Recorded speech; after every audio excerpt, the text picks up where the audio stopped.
বান্দা দুনিয়া আমি বানাইছি, আমি জানি আমি কি বানাইছি।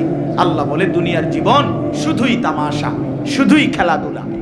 লাহাবুন লাইবুন, খেলাধুলা, তামাশা, মালাঠোলা। মালাঠোলা ছোটবেলায় আমরাও মালাঠোলা খেলছি, ছোটবেলায় আমরাও মালাঠোলা খেলছি। ছোট ছোট বাক্সের আপনার রান্না বান্না করছি, আর ছোট ছোটরা একসাথে অনেক রান্না বান্না মালাঠোলা দিয়ে করছি। সন্ধ্যা হলে মা ডাক দিছে তো নিজের হাতে সব ভাইগা চুরা আবার মায়ের ডাকে মায়ের কোলে ফিরে গেছে। এই না দুনিয়া? এই দুনিয়া আল্লাহ বলছে এরকম মালাঠোলা। অতএব বাপ, এই কথাটা আমরা মনে রাখতে হবে। সফলতা কিংবা ব্যর্থতা ফয়সালা হবে হাসরের ময়দানে। ऐसे रहे या वैसे रहे, वहां देखना फिर कैसे रहे। এভাবে থাকেন আর ওইভাবে থাকেন, দুনিয়া একভাবে পার হয়েই যাবে। কিন্তু দেখার বিষয় হলো ওয়াহাঁ দেখনা ফির कैसे रहे, সেখানে কেমন থাকবেন ওটা হলো দেখার বিষয়। এখানে হাসলেও মরে যাবেন, এখানে কাঁদলেও মরে যাবেন। মুসলিম শরীফের হাদিস আছে, আল্লাহর নবী সাল্লাল্লাহু আলাইহি ওয়াসাল্লাম বলেন, খায়রু সুফুফির রিজালে আউয়ালুহা ওয়া শাররুহা আখিরুহা। পুরুষের জন্য সর্বোত্তম হলো প্রথম কাতার, সবচেয়ে অপছন্দনীয় হলো পিছনের কাতার। রাসূলুল্লাহ সাল্লাল্লাহু আলাইহি ওয়াসাল্লাম বলেন, আর ওয়া খায়রু সুফুফিন নিসাই আখিরুহা ওয়া শাররুহা আউয়ালুহা। আর মহিলার জন্য সবচেয়ে উত্তম হলো পেছনের কাতার, সবচেয়ে অপছন্দনীয় হলো প্রথম কাতার। মহিলা পুরুষের সামনে থাকা এটা অপছন্দনীয়, অপছন্দনীয়। এটা ইউরোপ বানায় নিছে লেডিস ফার্স্ট, না না লেডাস ফার্স্ট, মানে এটা আমি বানাইলাম আর ইংরেজি। পুরুষ আগে, পুরুষ আগে। অধিকার এবং মর্যাদা এই কথার অর্থ আল্লাহ তাআলার নিজামকে উলটপালট করা না। কোনো কিছুকে সম্মান দিতে হইলে, অধিকার দিতে হইলে এর অর্থ এই না যে আল্লাহর বিধান রাসূলের বিধানকে লঙ্ঘন করা আর এটার দ্বারা অধিকার প্রতিষ্ঠিত করা। না, এটার দ্বারা অধিকার হয় না, প্রকারান্তরে অধিকার খর্ব করা হয়, খর্ব করা হয়। এই জন্য আল্লাহর নবী সাল্লাল্লাহু আলাইহি ওয়াসাল্লাম বলছেন নারীর জন্য পেছন, অর্থাৎ সে পিছনে হাঁটবে, পুরুষ সামনে হাঁটবে, পুরুষ সামনে থাকবে। হযরত মূসা আলাইহিস সালাম তাফসীরের মধ্যে আছে, মূসা আলাইহিস সালাম যখন মিশর থেকে চলে গেছিলেন ফেরাউনের বাহিনীর ভয়ে, ছোটবেলায়, ছোট না মানে কিশোর বয়স বা যুবক বয়স এই সময়, তখন পার্শ্ববর্তী যেই দেশে গেছিলেন ওই দেশের নাম হলো মাদায়েন। তো সেখানে দুই বোন বকরিকে পানি পান করাইবার জন্য কূপের কাছে আসছিল, কিন্তু পুরুষদের বীরের কারণে তারা আগাইতে পারতেছিল না। তখন মূসা আলাইহিস সালাম ওই দুই বোনের বকরিগুলো তিনি নিজে কূপের থেকে পানি উঠাইয়া পানি পান করাই দিছিলেন। তো এগুলো নিয়ে যখন ওই দুই মেয়ে ঘরে ফিরছে, তখন তাদের বাবা, এই দুই বোনের বাপ যিনি ছিলেন তিনি নবী ছিলেন, হযরত শুআইব আলাইহিস সালাম, তিনি পুরা ঘটনা শুইনা একটা মেয়েকে পাঠাইছে যে তুমি গিয়া ওই যুবক ছেলেটাকে ডেকে নিয়ে আসো, সে যে আমাদের বকরিকে পানি পান করায় দিল এর জন্য কিছু পারিশ্রমিক দিতে হবে। তখন এই একজন মেয়ে আবার আয়েশা মূসা নবীর কাছে আসছে, আয়েশা ডাকছে যে আমাদের বাবা আপনাকে ডাকতেছেন, আপনাকে আপনার পারিশ্রমিক দিবে, আপনি আমাদের বাড়িতে চলেন। তখন তাফসীরে স্পষ্ট আছে মূসা আলাইহিস সালাম ওই মেয়েকে বললেন যে বাড়িতে তো যাবে ঠিক আছে, কিন্তু মূলত যে রাস্তা দেখায় সে তো সামনেই থাকে, কিন্তু এখানে যেহেতু এটা মেয়ে, এই জন্য মূসা নবী স্পষ্ট বললেন তুমি পিছনে থাকো, আমি সামনে হাঁটবো, তবে পিছন থেকে তুমি ডান বাম বলবে। কথা বুঝছেন কিনা বল? ডান বাম তো সেই বলতে হবে, নাহলে উনি তো আর চিনে না, কিন্তু তুমি পিছন থেকে বলবা, সামনের থেকে না। এই জন্য এটা জরুরি বিষয়। যাই হোক, তাহলে বলার উদ্দেশ্য হলো অনেক মানুষের বদভ্যাস মসজিদে জুমার দিন অথবা অন্য সময়ও আসছে মসজিদে আগেই আসে ওই বারান্দাত বসে থাকে, ও মসজিদের কোনার খুঁটির সাথে বসে থাকে, বাউন্ডারি ওয়ালের মধ্যে হেলান দিয়া, দুই পা আলগি দিয়া এ বসে বসে জিমা। আশ্চর্য কথা, আপনি আসলেন আগে তো পিছনে পড়ে রইলেন কেন? পিছনে পড়ে রইলেন কেন? এই জন্য সব সময় আল্লাহর ঘর মসজিদে যতটা সম্ভব প্রথম কাতারে, যতটা সম্ভব সামনে বসার চেষ্টা করবেন। বলেন ইনশাআল্লাহ।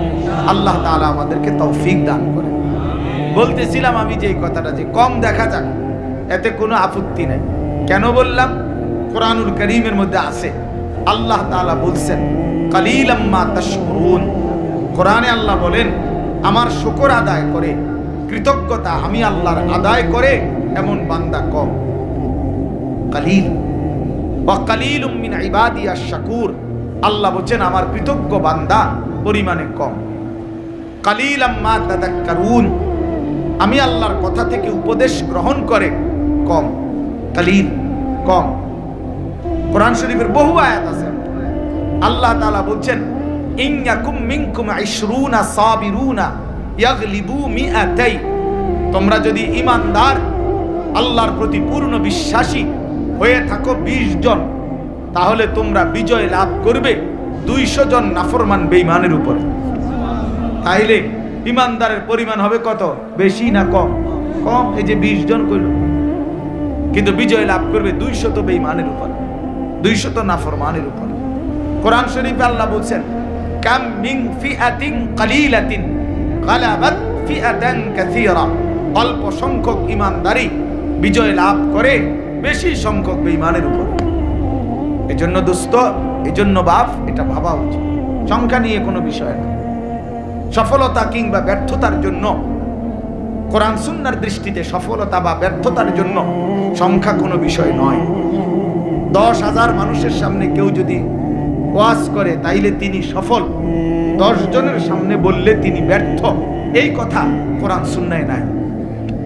বুঝছেন নি আমার কথা? এই কথা নাই। 10 লক্ষ মানুষ চিনলে উনি সফল, আর মানুষ না চিনলে উনি ব্যর্থ, এই কথা কোরআন সুন্নাতে নাই।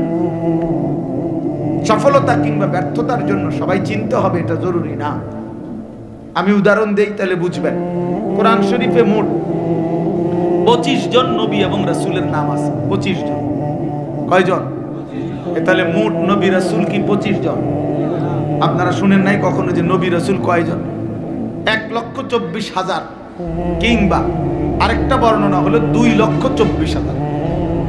তাহলে 1,24,000 নবী এবং রাসূল, 2,24,000 নবী এবং রাসূল, অথবা তাহলে কোরআন শরীফে নাম উল্লেখ করা হয়েছে মাত্র 25 জনের।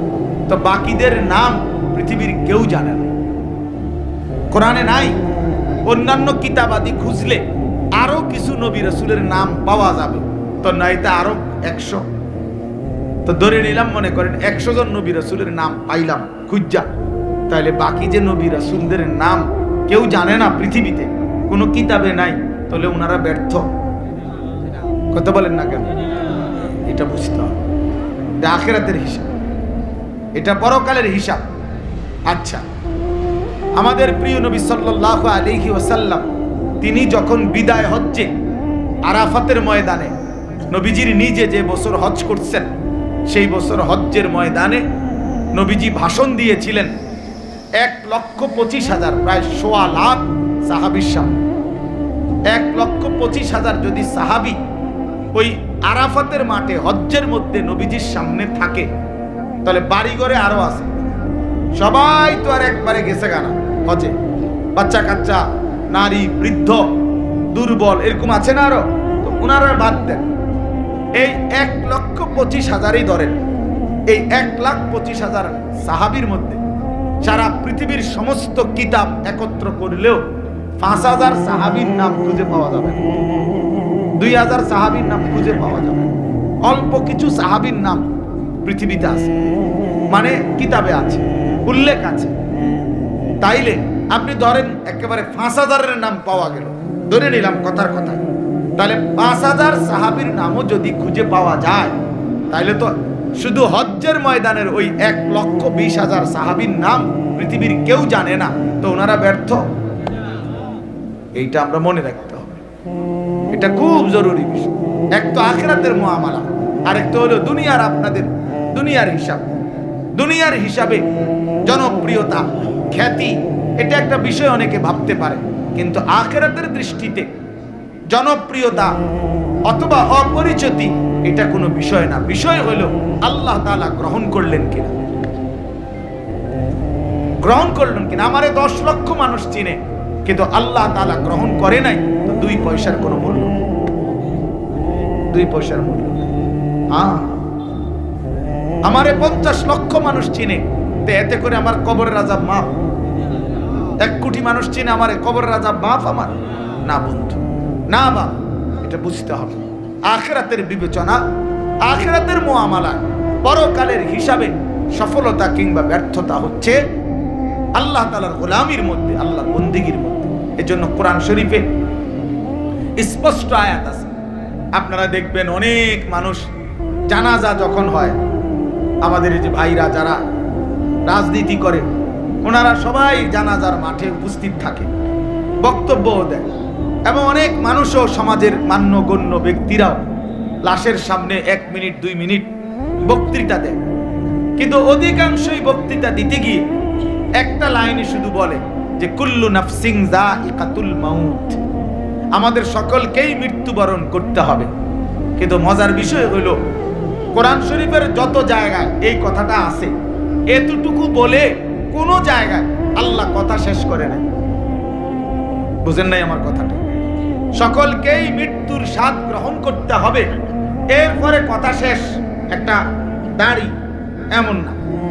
প্রত্যেক আয়াতে এই কথার সাথে আরো কথা আছে। সেই কথাটা কি? সেই কথাটা কি? আল্লাহ তাআলা কুরআনুল কারীমে স্পষ্ট বলছেন, কুল্লু নাফসিন যায়িকাতুল মাউত, প্রতিটি প্রাণ, প্রতিটি আত্মাকেই মৃত্যুর স্বাদ গ্রহণ করতে হবে। তবে এই আল্লাহ আয়াত শেষ করে নাই, এরপরের কথাগুলো শুনেন।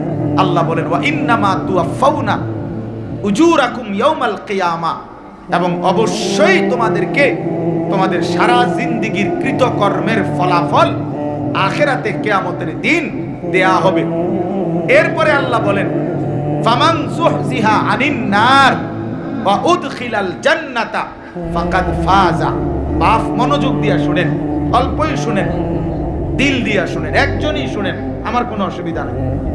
আমি তো আর প্রার্থী না, কাজের সমস্যা নাই, আমার কোনো এত সমর্থনের কি আছে যে আমি সবাই আমার ভোটার হাইতেই, এমন কিচ্ছু না। তো কাজে একজনই শুনেন। তাই এই জন্য বললাম যে আল্লাহ তাআলা বলেন, ফামান যুহজিহা আনিন নার ওয়া উদখিলাল জান্নাতা। আল্লাহ বলেন আখিরাতের ময়দানে, হিসাবের মাঠে যাকে জাহান্নাম থেকে মুক্তি দেয়া হবে এবং জান্নাতে প্রবেশ করানো হবে, খোদার কসম আল্লাহ বলেন, ফাকাদ ফাজা, সেই কেবল সফল হলো, সেই কেবল কৃতকার্য হলো, সেই কেবল কামিয়াব হলো। এরপরও শেষ হয়েছে না কথা, আটটু রয়েছে। এরপরে আল্লাহ বলেন, অতএব তোমরা যদি জানতে চাও বান্দা, তাহলে দুনিয়ার সফলতা ব্যর্থতা এটা। আল্লাহ বলেন, ওয়ামাল হায়াতুদ দুনিয়া ইল্লা মাতাউল গুরুর। এই বান্দা মনে রেখো, দুনিয়ার জীবন শুধুই ধোঁকা, ধোঁকা, ধোঁকা, ধোঁকা, ধোঁকা, এটা ধোঁকা। দুনিয়া ধোঁকা। আল্লাহ কোরআনে বানানেওয়ালা যিনি, তিনি বলছেন এটা ধোঁকা। যিনি সৃষ্টিকর্তা তিনি বলছেন, কোম্পানি বলছে এটা 2 নম্বর। আপনি কিনতেন কোন গাছ জোরে, এটা 1 নম্বর। কোম্পানি প্রোডাক্ট করে, যে উৎপাদন করছে যিনি, উনি বলছে এটা খেলনা, আপনি কিনতেন কোন এটা আসল। যিনি বানাইছেন তিনি আল্লাহ, তিনি বলছেন, ওয়ামা হাদিহিল হায়াতুদ দুনিয়া ইল্লা লাহবুন ওয়া লাইব। বান্দা, দুনিয়া আমি বানাইছি, আমি জানি আমি কি বানাইছি। আল্লাহ বলে দুনিয়ার জীবন শুধুই তামাশা, শুধুই খেলাধুলা। লাহবুন লাইবুন, খেলাধুলা, তামাশা, মালাঠোলা। মালাঠোলা ছোটবেলায় আমরাও মালাঠোলা খেলছি, ছোটবেলায় আমরাও মালাঠোলা খেলছি। ছোট ছোট বাক্সের আপনার রান্না বান্না করছি, আর ছোট ছোটরা একসাথে অনেক রান্না বান্না মালাঠোলা দিয়ে করছি। সন্ধ্যা হলে মা ডাক দিছে, তো নিজের হাতে সব ভাঙ্গা চুরা আবার মায়ের ডাকে মায়ের কোলে ফিরে গেছি। এই না দুনিয়া? এই দুনিয়া আল্লাহ বলছে এরকম মালা টোলা। অতএব বাপ, এই কথাটা আমরা মনে রাখতে হবে। সফলতা কিংবা ব্যর্থতা ফায়সালা হবে হাসরের ময়দানে। ऐसे रहे या वैसे रहे वहां देखना फिर कैसे रहे। এভাবে থাকেন আর ওইভাবে থাকেন, দুনিয়া একভাবে পার হয়েই যাবে। কিন্তু দেখার বিষয় হলো ওয়াহা দেখনা ফির कैसे रहे, সেখানে কেমন থাকবেন ওটা হলো দেখার বিষয়। এখানে হাসলেও মরে যাবেন, এখানে কাঁদলেও মরে যাবেন। আমার ভাই, এই যারা মোবাইল হাতে ধরে রাখছেন, আপনি কিচ্ছু বুঝতেন না, এই মোবাইল এটা লই এই জীবন শেষ হোক। এই জিন্দিগি এই মোবাইলের উপরেই শেষ। এই অসভ্যতাই জীবন শেষ। কিচ্ছু বোঝে না। ওই যে ভাই নিজে নিজে হাসে, এইটাই জিন্দিগি। এটা এক খামখেয়ালির জিন্দিগি। মনে রাখি, এই মোবাইলের আসক্ত জীবন কোনোদিনও সুখকর হয় না, সুখকর হয় না। এই মানুষটার জীবনের কোনো এক পর্যায়ে কোনো সেন্স কাজ করে না। সে 24 ঘন্টা জিন্দিগির সমস্ত আশা আকাঙ্ক্ষা, আবেগ, অনুভূতি, ইচ্ছা, অভিপ্রায় সব মোবাইলের মধ্যেই খুঁজে। হাসেও মোবাইলে, কান্দেও মোবাইলে, জীবনের সব কিছুর সফলতা খুঁজে মোবাইলে। অনেক মানুষ আমার ছবিটা দেখছে, অতএব আমি সফল। এটা ঠিক মতো সবাই দেখে নাই, অতএব আমি ব্যর্থ। সবাই আমারে চিনছে মোবাইলের মাধ্যমে, অতএব আমি সফল। এবার যেমন একটা লারা দিতে হইল, একটা মানুষ চিনলে পাঞ্জাবি ফিন্দাও কুইলাও, বুঝেন না কথা? একার ডাইরেক্ট রাস্তার মাঝখান দিয়ে আটটা হোক, অসুবিধা কি? চিনছে তো মানুষ না রে ভাইয়া, রাগ হইয়েন। এই কোনোভাবে মনোযোগ হয় না। এই জিন্দিগি সুন্দর হয় না বাপ, এই জীবন সুন্দর হয় না। এমনি এমনি চলে যায়। দিন নাই, রাত নাই, সকাল নাই, দুপুর নাই, সন্ধ্যা নাই। এটা কেমন জিন্দিগি ভাই? এই কেমন জীবন? 24 ঘন্টা মোবাইল, 24 ঘন্টাই মোবাইল। এই কেমন জিন্দিগি? এই পৃথিবীতে আর কোনো কাজ নাই?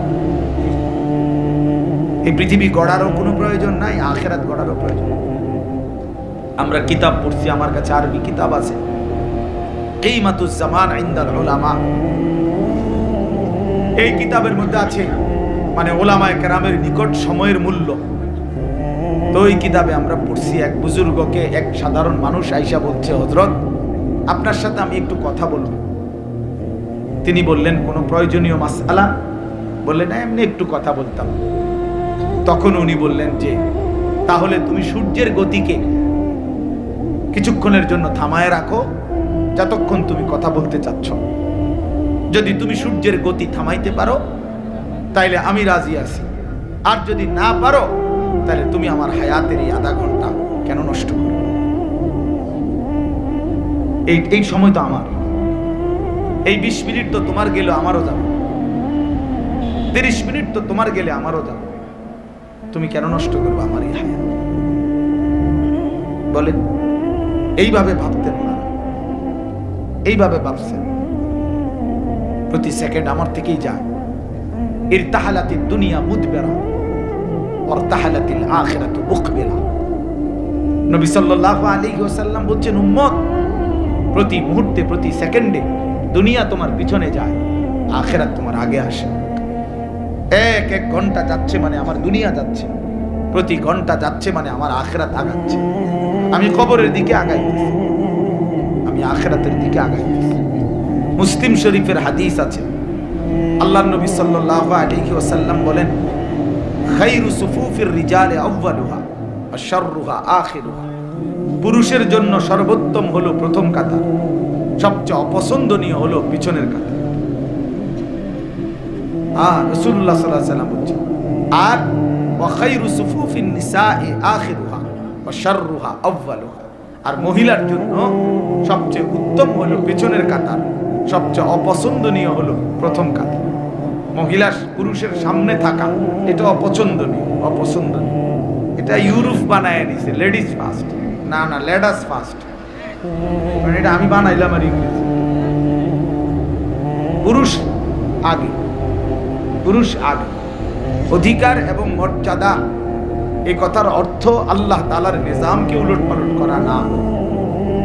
কোনো কিছুকে সম্মান দিতে হইলে, অধিকার দিতে হইলে এর অর্থ এই না যে আল্লাহর বিধান, রাসূলের বিধানকে লঙ্ঘন করা আর এটার দ্বারা অধিকার প্রতিষ্ঠিত করা।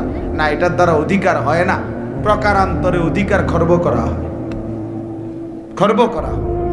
এই জন্য আল্লাহ নবী সাল্লাল্লাহু আলাইহি ওয়াসাল্লাম বলছেন নারীর জন্য পেছন, অর্থাৎ সে পিছনে হাঁটবে, পুরুষ সামনে হাঁটবে, পুরুষ সামনে থাকবে।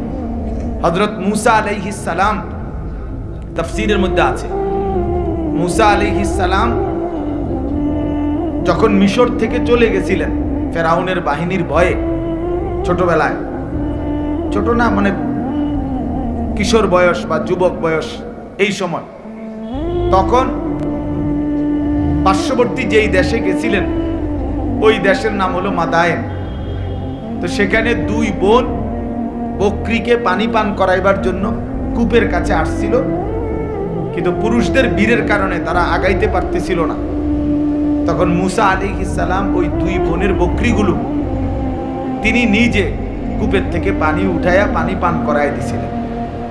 তো এগুলো নিয়ে যখন ওই দুই মেয়ে ঘরে ফিরছে, তখন তাদের বাবা, এই দুই বোনের বাপ যিনি ছিলেন, তিনি নবী ছিলেন, হযরত শুআইব আলাইহিস সালাম, তিনি পুরা ঘটনা শুইনা একটা মেয়েকে পাঠাইছে যে তুমি গিয়া ওই যুবক ছেলেটাকে ডেকে নিয়ে আসো, সে যে আমাদের বকরিকে পানি পান করায় দিল, এর জন্য কিছু পারিশ্রমিক দিতে হবে।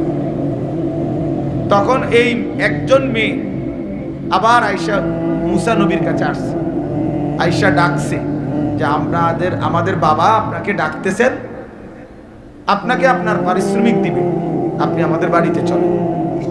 তখন তাফসীরে স্পষ্ট আছে মূসা আলাইহিস সালাম ওই মেয়েকে বললেন যে বাড়িতে তো যাবে ঠিক আছে, কিন্তু মূলত যে রাস্তা দেখায় সে তো সামনেই থাকে, কিন্তু এখানে যেহেতু এটা মেয়ে, এই জন্য মূসা নবী স্পষ্ট বললেন তুমি পিছনে থাকো, আমি সামনে হাঁটবো, তবে পিছন থেকে তুমি ডান বাম বলো। কথা বুঝছেন কি না? বল, ডান বাম তো সেই বলতে হবে, নাহলে উনি তো আর চেনে না, কিন্তু তুমি পিছন থেকে বলবা, সামনের থেকে না। এই জন্য এটা জরুরি বিষয়। যাই হোক, তাহলে বলার উদ্দেশ্য হলো অনেক মানুষের বদভ্যাস, মসজিদে জুমার দিন অথবা অন্য সময়ও আসছে মসজিদে আগেই আসে ওই বারান্দাত বসে থাকে, ও মসজিদের কোনার খুঁটির সাথে বসে থাকে, বাউন্ডারি ওয়ালের মধ্যে হেলান দিয়া দুই পা আলগি দিয়া এ বসে বসে জিমা। আশ্চর্য কথা, আপনি আসলেন আগে তো পিছনে পড়ে রইলেন কেন? পিছনে পড়ে রইলেন কেন? এই জন্য সব সময় আল্লাহর ঘর মসজিদে যতটা সম্ভব প্রথম কাতারে, যতটা সম্ভব সামনে বসার চেষ্টা করবেন। বলেন ইনশাআল্লাহ। আল্লাহ তাআলা আমাদেরকে তৌফিক দান করেন। বলতেছিলাম আমি যে কথাটা যে কম দেখা যাক, এতে কোনো আপত্তি নেই। কেন বললাম? কোরআনুল কারীমের মধ্যে আছে, আল্লাহ তাআলা বলছেন কালিলাম মা তাশকুরুন। কোরআনে আল্লাহ বলেন আমার শুকর আদায় করে, কৃতজ্ঞতা আমি আল্লাহর আদায় করে এমন বান্দা কম। কালিল ওয়া কালিলুম মিন ইবাদিয়াশ শাকুর। আল্লাহ বলেন আমার কৃতজ্ঞ বান্দা পরিমাণে কম। কালিলাম মা তাযাক্কারুন, আমি আল্লাহর কথা থেকে উপদেশ গ্রহণ করে কম। কালিল, কম। কোরআন শরীফের বহু আয়াত আছে, আল্লাহ তাআলা বলেন ইন ইয়াকুম মিনকুম 20 সাবিরুনা ইয়াগলিবু মিআতাই। তোমরা যদি ঈমানদার, আল্লাহর প্রতি পূর্ণ বিশ্বাসী হয়ে থাকো 20 জন, তাহলে তোমরা বিজয় লাভ করবে 200 জন নাফরমান বেঈমানের উপর। তাইলে ঈমানদারের পরিমাণ হবে কত? বেশি না কম? কম। এই যে 20 জন কইল, কিন্তু বিজয় লাভ করবে 200 বেঈমানের উপর, 200 নাফরমানের উপর। কোরআন শরীফে আল্লাহ বলেন কাম মিন ফিআতিন কালিলাতিন গালাবাত ফিআতান কাসীরা। অল্প সংখ্যক ঈমানদারই বিজয় লাভ করে বেশি সংখ্যক বেঈমানের উপর। এজন্য দোস্ত, এজন্য বাপ, এটা ভাবা উচিত। সংখ্যা নিয়ে কোনো বিষয় না। সফলতা কিংবা ব্যর্থতার জন্য, কোরআন সুন্নাহর দৃষ্টিতে সফলতা বা ব্যর্থতার জন্য সংখ্যা কোনো বিষয় নয়। 10,000 মানুষের সামনে কেউ যদি ওয়াজ করে তাইলে তিনি সফল, 10 জনের সামনে বললে তিনি ব্যর্থ, এই কথা কোরআন সুন্নায় নাই। বুঝছেন আমার কথা? এই কথা নাই। 10 লক্ষ মানুষ চিনলে উনি সফল, আর মানুষ না চিনলে উনি ব্যর্থ, এই কথা কোরআন সুন্নাতে নাই। সফলতা কিংবা ব্যর্থতার জন্য সবাই চিনতে হবে এটা জরুরি না। আমি উদাহরণ দেই তাহলে বুঝবেন। কোরআন শরীফে মোট 25 জন নবী এবং রাসূলের নাম আছে। 25 জন। কয়জন? তাহলে মোট নবী রাসূল কি 25 জন? আপনারা শুনেন নাই কখনো যে নবী রাসূল কয়জন? 1,24,000, কিংবা আরেকটা বর্ণনা হলো 2,24,000। তাহলে 1,24,000 নবী এবং রাসূল, 2,24,000 নবী এবং রাসূল, অথবা তাহলে কোরআন শরীফে নাম উল্লেখ করা হয়েছে মাত্র 25 জনের। তো বাকিদের নাম পৃথিবীর কেউ জানে না, কোরআনে নাই। অন্যান্য কিতাবাদি খুঁজলে আরো কিছু নবী রাসূলের নাম পাওয়া যাবে, তো নাইতে আরো 100। তো ধরে নিলাম, মনে করেন 100 জন নবী রাসূলের নাম পাইলাম খুঁজা, তাহলে বাকি যে নবী রাসূলদের নাম কেউ জানে না পৃথিবীতে, কোনো কিতাবে নাই, তাহলে ওনারা ব্যর্থ। কথা বলেন না কেন? এটা বুঝতে হবে, এটা আখিরাতের হিসাব, এটা পরকালের হিসাব। আচ্ছা, আমাদের প্রিয় নবী সাল্লাল্লাহু আলাইহি ওয়াসাল্লাম তিনি যখন বিদায় হজ্জে আরাফাতের ময়দানে, নবীজির নিজে যে বছর হজ করছেন সেই বছর হজ্জের ময়দানে নবীজি ভাষণ দিয়েছিলেন 1,25,000, প্রায় 1.25 লাখ সাহাবীর সামনে। 1,25,000 যদি সাহাবী ওই আরাফাতের মাঠে হজ্জের মধ্যে নবীজির সামনে থাকে, তাহলে বাড়িঘরে আরো আছে। সবাই তো আর একবারে গেছে গানা হজে, বাচ্চা কাচ্চা, নারী, বৃদ্ধ, দুর্বল, এরকম আছে না আরো, তো ওনারা বাদ দেন। এই 1,25,000ই ধরেন, এই 1,25,000 সাহাবীর মধ্যে সারা পৃথিবীর সমস্ত কিতাব একত্র করলেও 5,000 সাহাবীর নাম খুঁজে পাওয়া যাবে না, 2,000 সাহাবীর নাম খুঁজে পাওয়া যাবে। অল্প কিছু সাহাবীর নাম পৃথিবীতে আছে, মানে কিতাবে আছে, উল্লেখ আছে। তাইলে আপনি ধরেন একেবারে 5,000-এর নাম পাওয়া গেল, ধরে নিলাম কথার কথা, তাহলে 5,000 সাহাবীর নামও যদি খুঁজে পাওয়া যায়, তাহলে তো শুধু হজ্জের ময়দানের ওই 1,20,000 সাহাবীর নাম পৃথিবীর কেউ জানে না, তো ওনারা ব্যর্থ। এইটা আমরা মনে রাখতে হবে, এটা খুব জরুরি বিষয়। এক তো আখিরাতের মুআমালা, আরেক তো হলো দুনিয়ার, আপনাদের দুনিয়ার হিসাব। দুনিয়ার হিসাবে জনপ্রিয়তা, খ্যাতি, এটা একটা বিষয় অনেকে ভাবতে পারে, কিন্তু আখিরাতের দৃষ্টিতে জনপ্রিয়তা অথবা অপরিচিতি এটা কোনো বিষয় না। বিষয় হলো আল্লাহ তাআলা গ্রহণ করলেন কিনা, গ্রহণ করলেন কিনা। আমারে 10 লক্ষ মানুষ চিনে, কিন্তু আল্লাহ তাআলা গ্রহণ করে নাই, তো 2 পয়সার কোনো মূল্য, 2 পয়সার মূল্য। হ্যাঁ, আমারে 50 লক্ষ মানুষ চিনে, তো এতে করে আমার কবরের আযাব মাফ। 1 কোটি মানুষ চিনে, আমারে কবরের আযাব মাফ আমার? না বন্ধু, না বাবা, এটা বুঝতে হবে। আখিরাতের বিবেচনা, আখিরাতের মুআমালা, পরকালের হিসাবে সফলতা কিংবা ব্যর্থতা হচ্ছে আল্লাহ তাআলার গোলামির মধ্যে, আল্লাহর বন্দেগীর মধ্যে। এজন্য কোরআন শরীফে স্পষ্ট আয়াত আছে।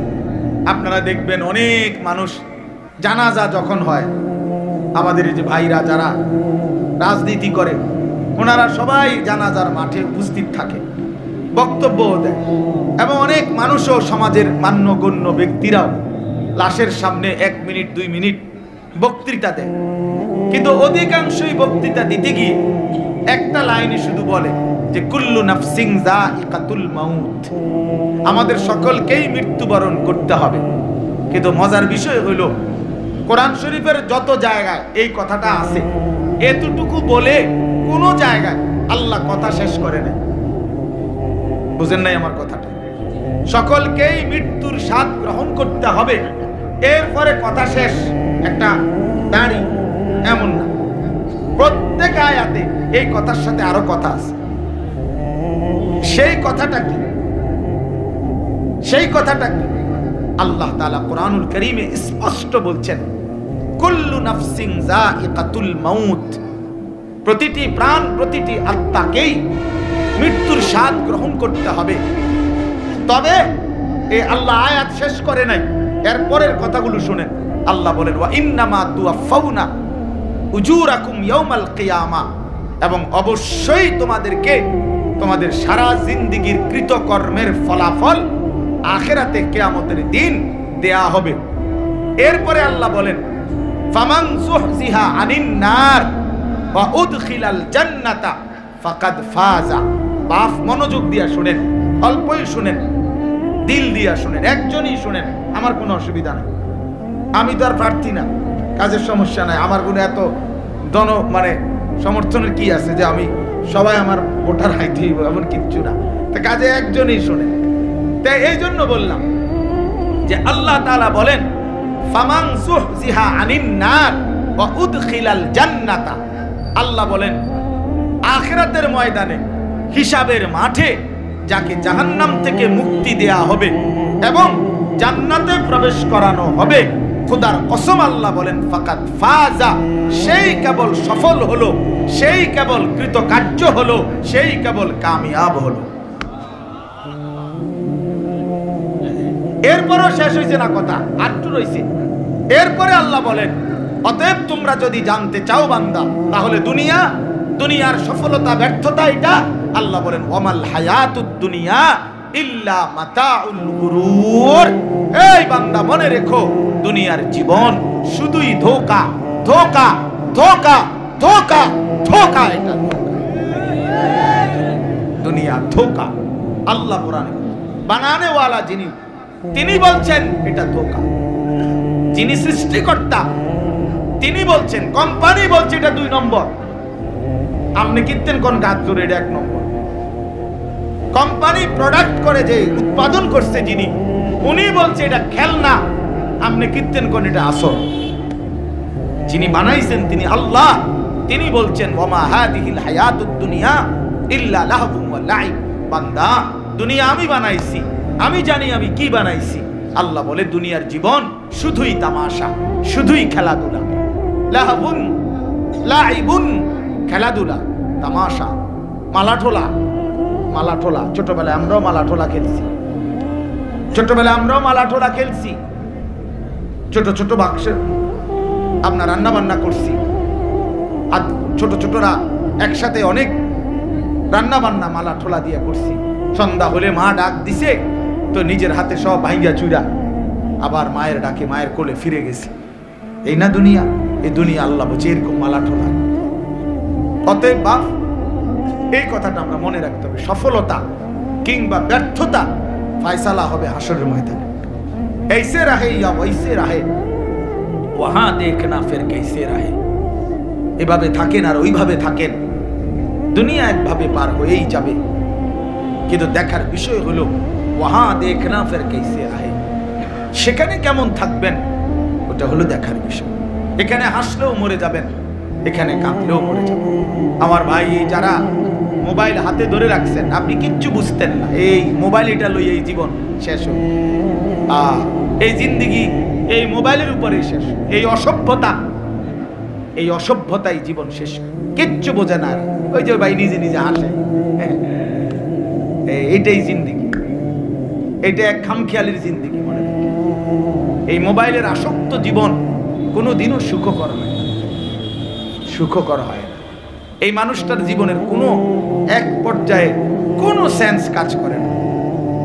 সে 24 ঘন্টা জিন্দিগির সমস্ত আশা আকাঙ্ক্ষা, আবেগ, অনুভূতি, ইচ্ছা, অভিপ্রায় সব মোবাইলের মধ্যেই খুঁজে।